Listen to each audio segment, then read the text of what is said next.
Komnas HAM ingin mengingatkan bahwa penegakan hukum terhadap penyebaran hoax harus tegas dan adil, tidak boleh pandang bulu.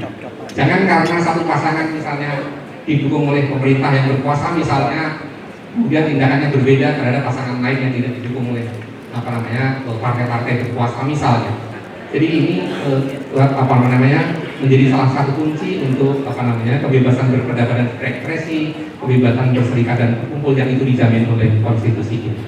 Bapak Ibu hadirin sekalian yang saya hormati, saya kira tepat waktu saya tutup. Assalamualaikum warahmatullahi wabarakatuh. Waalaikumsalam warahmatullahi wabarakatuh. Terima kasih ya Mas Pram. Saya kira presentasi dari semua narasumber yang ada di depan Bapak-Bapak dan Ibu, mulai dari Pak Kapolda, kemudian Bu Peti, Pak Rektor, Mbak Delia, dan Mas Pram sudah menggambarkan kompleksitas persoalan kita di dalam menghadapi pemilu yang tinggal 119 hari. Ada masalah-masalah yang tadi disampaikan oleh Mas Pram terkait dengan soal regulasi segala macam, tapi juga ada ancaman-ancaman yang terkait dengan berita bohong, potensi kerawanan di berbagai macam tempat, termasuk yang disampaikan oleh Pak Kapolda. Saya kira harus menjadi concern kita bersama. Sayangnya kita nggak punya cukup waktu untuk berdialog karena kita sudah terlambat 1 jam tadi, dan saya sudah berupaya sedemikian rupa supaya waktunya tepat, tapi meskipun masih sedikit bobol ya. Dan oke, mau masuk bisa? Baik, kalau begitu mungkin 1 atau 2 ya, 1 atau 2 kami masih memberikan kesempatan dari bapak-bapak atau ibu-ibu jika ada yang mau disampaikan. Oke, silakan. Gak ada Pak. Alhamdulillah. Serius ini, belakang silakan. Ya, ada yang di belakang silakan Bu, ibu atau bapak itu. Tolong bisa dibantu mic-nya, atau kalau tidak ada mungkin ibu bisa maju, panitia bisa membantu mic-nya enggak? Ini panitia belum berpengalaman mengedarkan mic Pak, karena tadi nggak ada yang tanya, jadi belum tahu caranya bagaimana mic-nya bisa cepat sampai.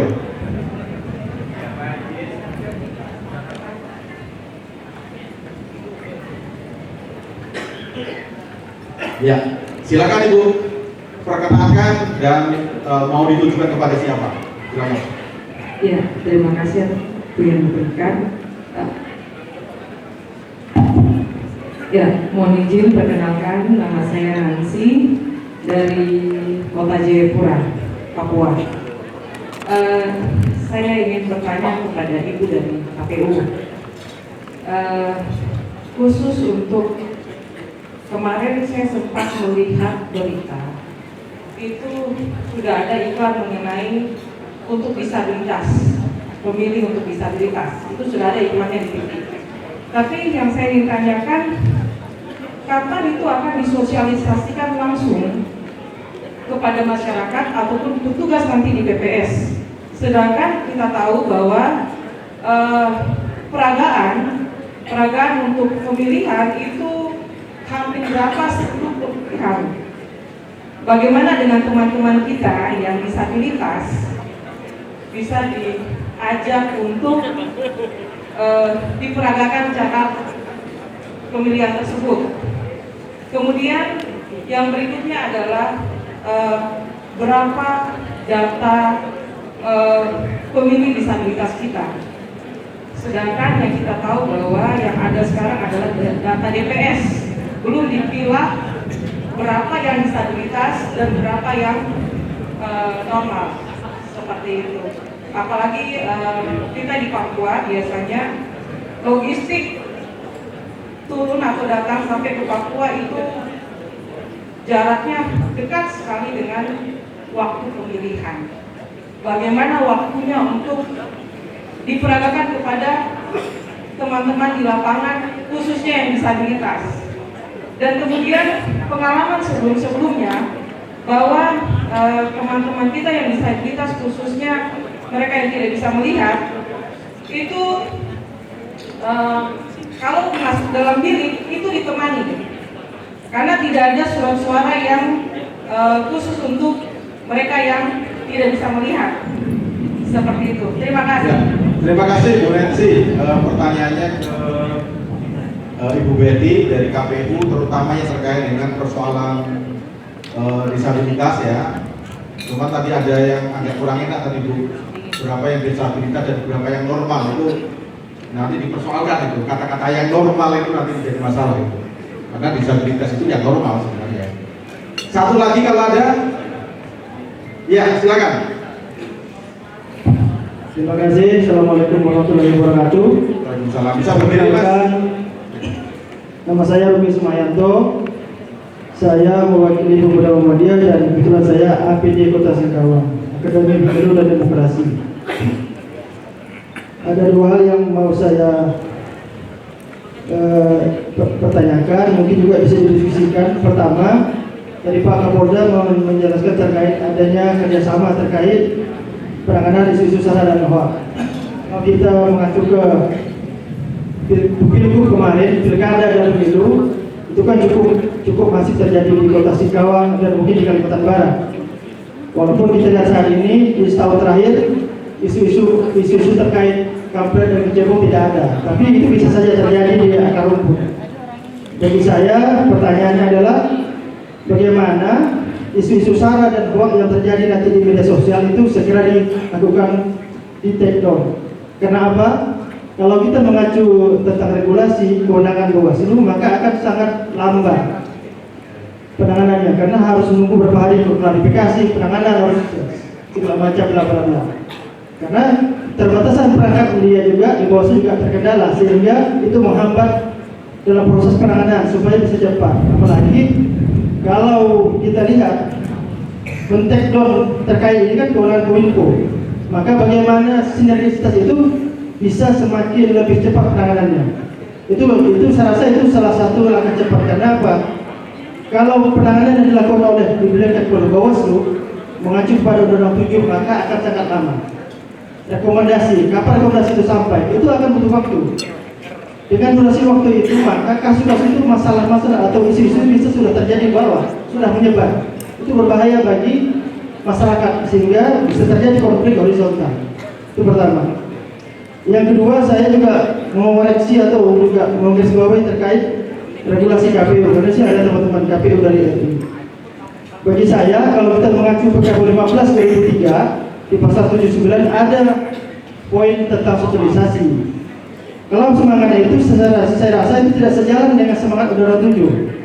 Karena itu hal baru dalam arti mengakomodir kewenangan partai politik untuk melakukan sosialisasi. Tapi fakta di lapangan itu tidak sesuai. Seharusnya bagi saya, menurut saya begini, kewenangan yang dibuat regulasi oleh KPU itu harus sejalan dengan semangat pengawasan, semangat penindakan. Sampai saat ini agak lemah. Itu harus, makanya kalau saya lihat ada ekosektoral lembaga di penyelenggaraan. Kedepan bagaimana regulasi yang dibikin itu tidak ambigu, baik itu kemarin pada saat pendaftaran partai politik dan ini masa sosialisasi. Ya, pelanggaran yang terjadi. Nah, itu harus juga sejalan. Saya rasa demikian. Baik. Terkait saya rasa sudah clear dari Pak Pramono. Terima kasih. Assalamualaikum warahmatullahi wabarakatuh. Waalaikumsalam warahmatullahi wabarakatuh. Terima kasih Mas. Saya kira dua pertanyaan cukup. Yang pertama ke Pak Kapolda, terutama yang terkait dengan penanganan hoak tadi yang dianggap terlalu lama prosesnya, harus dengan Bawaslu, harus nanti yang men-take down Kominfo dan lain sebagainya. Mungkin nanti Pak Kapolda bisa memberikan respon kalau berarti dia mau menanggapi soal ini, silakan. Yang kedua, Bu Betty, dari beberapa pertanyaan terkait dengan soal regulasi yang ada di KPU dan Bawaslu, kemudian soal disabilitas segala macam, ada Bu Betty. Pak Kapolda, kami persilakan untuk yang pertama. Pak Kapolda, Bapak ya, silakan. Silakan Pak.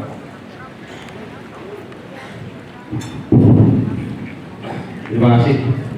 Tadi pertanyaannya tentang masalah SARA tadi ya, tentang isu-isu ya. Memang Bapak Ibu sekalian, apa yang ditanyakan tadi betul, bahwa Kalimantan Barat memang rentan sekali karena di sini memang multi etnis. Bagaimana kita memang betul-betul menjaga multi etnisnya ini, betul-betul kita jaga terus agar tidak terjadi situasi-situasi yang berkembang. sekecil apapun, setiap informasi apapun selalu kita respon dengan cepat. Makanya kami selalu berprinsip kerja adalah responsif, partnership, dan solutif. Makanya kita selalu melakukan untuk menjaga kondusivitas kinerja atau Kamtibmas yang ada di Kalimantan Barat. Terkait memang masalah takedown, kita selalu memang mengupayakan ya merespon dengan cepat. Namun demikian memang kewenangan-kewenangan itu, makanya yang kedua tadi setelah responsif tadi perlu ada memperkuat partnership. Karena partnership itu kan kenapa kita perlu bermitra ya, memperkuat kemitraan ya, karena kewenangannya kan ada kewenangan kepolisian, kewenangan stakeholder lain, kementerian, lembaga lainnya memiliki kewenangan-kewenangan yang berbeda-beda. Kalau ini kemitraannya diperkuat, maka dilakukan multi door system namanya. Sehingga dengan kewenangan yang berbeda-beda, kalau saling menyatu, saling melengkapi. Nah, cuma ini kolaborasinya tentunya. Terima kasih masukannya. Yang jelas, insya Allah ya untuk pemilu ini, ya mudah-mudahan yang di pusat dan di daerah ya kita akan sama-sama duduk bersama untuk membuat SOP ya dengan partnership, dengan multi door system ya, SOP-nya yang bisa take down-nya dengan cepat ya. Namun demikian juga mudah-mudahan tadi ada kritikan untuk Feby tadi ya, agak panjang tadi apa proses apa namanya, pernah apa KPU itu apa namanya, oh ya cuma kadang pembuktian tidak tutup ya untuk penanganan tindak pidana pemilu pendek sekali waktunya. Saya nggak tahu juga ya. Tapi untuk apa namanya jadwal pemilu itu panjang sekali. Tapi kalau untuk ada tindak pidananya pendek banget itu. Nah, itu yang jadi masalah. Nah, inilah menjadi pemicu pelanggaran HAM yang kita kaitkan lagi. Nah, mudah-mudahan di situ ini juga di samping itu perlu pembuktian untuk kepentingan tindak pidana ya, penanganan tindak pidana, kita juga perlu kecepatan. Ya, mudah-mudahan nanti kita perlu melakukan partnership yang kuat sehingga perlu dilakukan upaya-upaya dengan SOP ya, dengan semua kewenangan yang ada sehingga saling melengkapi sehingga tidak lambat lagi. Sebetulnya mungkin tidak lambat ya, karena di situ memang apa namanya mungkin masih ada sisa-sisa yang ini hilang sudah di take down ya kan, tiba-tiba nanti diulang lagi muncul lagi. Nah, ada kemungkinan seperti itu ya, bukan berarti lambat, mungkin ada yang muncul lagi kadang ada yang betul ya Pak ya, kadang ada berulang-ulang juga kan, sudah berita yang lama muncul lagi kira-kira. Demikian mungkin jawaban dari kami. Terima kasih. Terima kasih Pak Kapolda. Silakan. Mas Rusdi, terkait dengan regulasi Undang-Undang 7 tahun 2017 sudah jelas bahwa KPU, Bawaslu, dan DKPP menjadi satu kesatuan fungsi penyelenggaraan pemilu dengan tugasnya masing-masing. Tadi sudah dijelaskan oleh Pak Kapolda sebagian besar. Dan memang semangat pengawasan itu ada di teman-teman Badan Pengawas Pemilu. Ketika ada dugaan pelanggaran pidana pemilu, itu diselesaikan di Sentra Gakumdu. Ada Bawaslu, ada Kejaksaan, dan ada Kepolisian. Sehingga semua unsur-unsur harus dipenuhi untuk bisa dikategorisasi betul apakah tidak itu tindakan pidana dan bagaimana bentuk penanganan selanjutnya diserahkan kepada Sentra Penegakan Hukum Pidana Pemilu yang kita sebut dengan Gakumdu. Nah, Bu Ramzi ya tadi dari Papua, kapan disosialisasikan kepada petugas TPS? Belum Bu, petugas KPPS akan kita rekrut itu 2-3 minggu sebelum hari H pemungutan suara, sampai dengan bekerjanya 1-2 minggu setelah hari H pemungutan suara. Setelah ada Bapak Ibu sekalian, mereka akan kita minta untuk memiliki nomor handphone juga, lalu akan kita buat, kami akan punya teknologi dalam hal ini merecognize nomor-nomor KPPS se-Indonesia, hanya 2 nomor setiap TPS, termasuk PPS dan PPK untuk penggunaan Sirekap Mobile dan juga Sirekap website. Dan semuanya itu secara berjenjang akan tercatat dalam sistem informasi yang dimiliki oleh Komisi Pemilihan Umum. Akan memotret form C1 plano, kita sebut dulu. Nah sekarang disebut dengan form hasil plano dari TPS, lalu direkap setiap kecamatan, dari kecamatan Bapak Ibu sekalian. Setelah kita mendapatkan KPPS, nanti kita akan lakukan pelantikan langsung orientasi tugas apa yang sudah dilakukan oleh KPPS sampai dengan hari pemungutan suara, dan selesai pekerjaannya KPPS ini sampai dengan kotak naik ke PPK untuk direkapitulasi secara manual, dan itulah hasil resmi menurut Undang-Undang 7 tahun 2017. Nah, untuk data pemilih disabilitas tadi sudah saya paparkan Bu, kalau 2019 ada 200 jiwa yang disabilitas. Untuk pemilu tahun 2024 hasil coklit dari rumah ke rumah itu 1.101.178 pemilih, 0,54% jika dibandingkan dengan 204 juta data pemilih. Jadi data pemilih ini baik dalam maupun luar negeri pun melakukan coklit. Kami mempermudahnya dengan menggunakan e-coklit di luar negeri, Bapak Ibu sekalian. Dalam negeri juga ada e-coklit, terdiri atas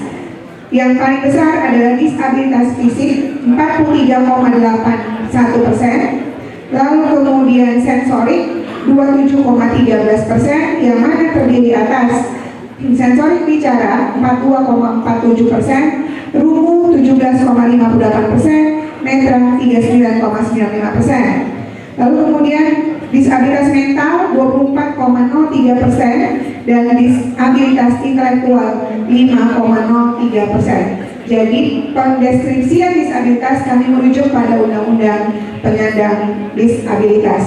Untuk proses penanganan di TPS, tidak semua tunanetra bisa membaca braille. Braille yang disiapkan pun karena surat suara kita sangat besar, yang bisa memuat braille hanya untuk surat suara presiden dan wakil presiden, template-nya, template bukan surat suara ya Bapak Ibu sekalian, template surat suara alat bantu coblos untuk presiden wakil presiden dan DPD. Untuk DPR RI, DPRD tidak ada template karena dia besar sekali dan kecil-kecil kolomnya sehingga tidak memuat format huruf braille. Bapak Ibu sekalian, bukan berarti teman-teman disabilitas baik yang bisa membaca braille ataupun tidak bisa membaca braille ketika masuk ke TPS tidak dilayani. Mereka tetap dilayani. Nanti KPU akan menyiapkan SOP-nya. Kalau pemilih membutuhkan pendamping, dalam hal ini undang-undang juga sudah mengaturnya, maka pemilih bisa menunjuk pendamping yang dia percaya, bisa keluarganya, bisa kerabatnya, dan pendamping akan mengisi form C7 dulu namanya, sekarang form C pendamping, bahwa saya Fulan akan mendampingi si X dan akan merahasiakan yang dipilih oleh si X untuk pemilu tahun 2024, dan ini sudah berlangsung 3 kali pemilu sejak 2019, 2014, dan 2009. Jadi termasuk orang tua kita lansia, kalau tremor tangannya takut coblosnya salah kolom, dia juga bisa didampingi oleh orang yang dipercaya, dan orang yang dipercaya harus mengisi form C7 untuk menyatakan dia akan merahasiakan siapa yang dia pilih dan dia bantu untuk dia coblos di balik bilik suara. Saya rasa demikian Pak Moderator. Terima kasih Mbak Betty. Mbak Delia, saya kasih kesempatan untuk merespon yang tadi, tapi jangan lebih dari 2 menit. Ya. Oke, terkait dengan penanganan isu hoax gitu ya dan lain sebagainya, saya melihatnya Bawaslu itu memang lembaga pengawas pemilu gitu ya. Dia punya tugas utama mengawasi pemilu termasuk menangani isu-isu seperti ini. Tetapi seperti yang kita ketahui bahwa Bawaslu banyak melakukan MOU ya dengan beberapa instansi yang lain gitu, termasuk kanal-kanal media misalnya Facebook dan lain sebagainya. Saya kira optimalisasi fungsi sinergi itulah yang memang harus dilakukan oleh Bawaslu. Tidak bisa Bawaslu bekerja sendiri dengan segala keterbatasan yang dimiliki, tetapi juga memang harus bersinergi dengan instansi negara yang punya kewenangan dan punya otoritas juga gitu dalam penanganan isu-isu hoax seperti ini. Itu saya sepakat dengan Mas Wismayanto tadi bahwa ada keterbatasan di tubuh Bawaslu, tapi kemudian itu sangat bisa diantisipasi dengan kerjasama antar lembaga. Kominfo harus dioptimalkan, BSSN harus dioptimalkan, Polri terkait dengan tindak pidananya, dan juga relasi dengan media-media terkait seperti itu. Mungkin itu Pak Bupati yang bisa saya terima kasih. Terima kasih Mbak Delia. Saya kira semua pertanyaan tadi sudah terjawab. Meskipun itu bukan berarti semuanya masalah selesai, tapi jawaban-jawaban tadi juga menunjukkan bahwa ada antisipasi, ada kesiapan, ada upaya untuk melakukan pemilu kita lebih baik dari pemilu yang kemarin. Dan mudah-mudahan ikhtiar ini bisa mengangkat level demokrasi kita, ya, terutama indeks demokrasi kita yang oleh para peneliti itu sekarang ini dinarasikan demokrasi itu kita itu stagnan, bahkan ada yang bilang from stagnan to regression gitu. Saya kira pemilu tahun 2024 ini harus menjadi momentum kita bahwa demokrasi di Indonesia itu memang sudah makan, dan itu berarti Indonesia sudah bisa disamakan dengan negara-negara besar demokrasi yang lain. Saya kira itu, dan terima kasih terutama kepada Pak Kapolda, kepada Bu Betty, Mas Pram, Pak Rektor, Mbak Delia yang sudah mau berbagi dengan kita semua, dan kami mohon Pak Kapolda dan seluruh pembicara tetap ada di sini, dan berikutnya akan ada kenang-kenangan dari Bu Deputi 5, Bu Jaleswari, kepada semua pembicara, dan silakan Bu Deputi untuk bisa langsung menyampaikan di atas podium.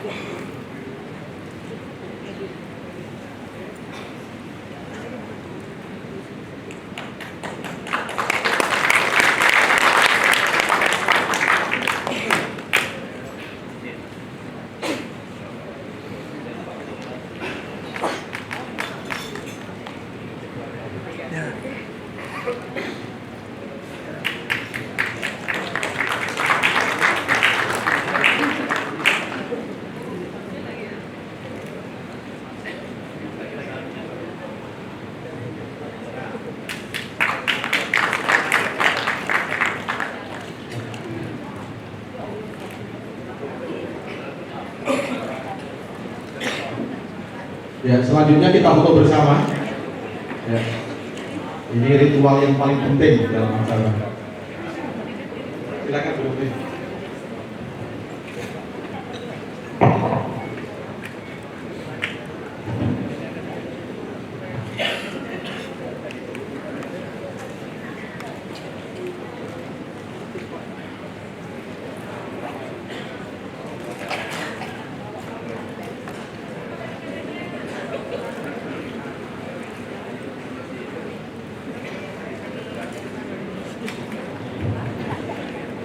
Terima kasih. Saya sebagai moderator mengucapkan terima kasih dan mohon maaf kalau ada yang kurang berkenan. Dan untuk berikutnya waktu saya serahkan kepada MC. Terima kasih. Assalamualaikum warahmatullahi wabarakatuh.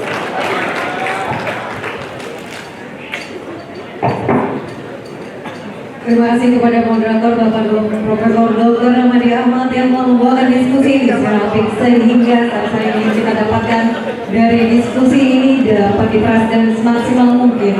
Semoga dapat bermanfaat buat Bapak Ibu semuanya.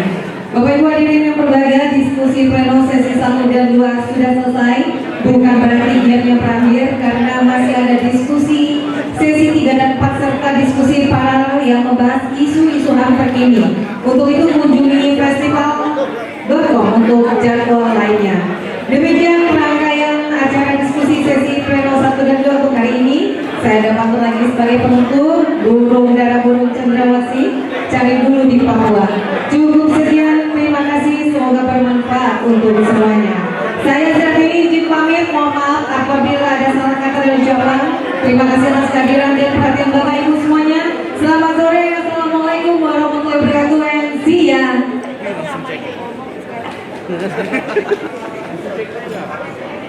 Alhamdulillah.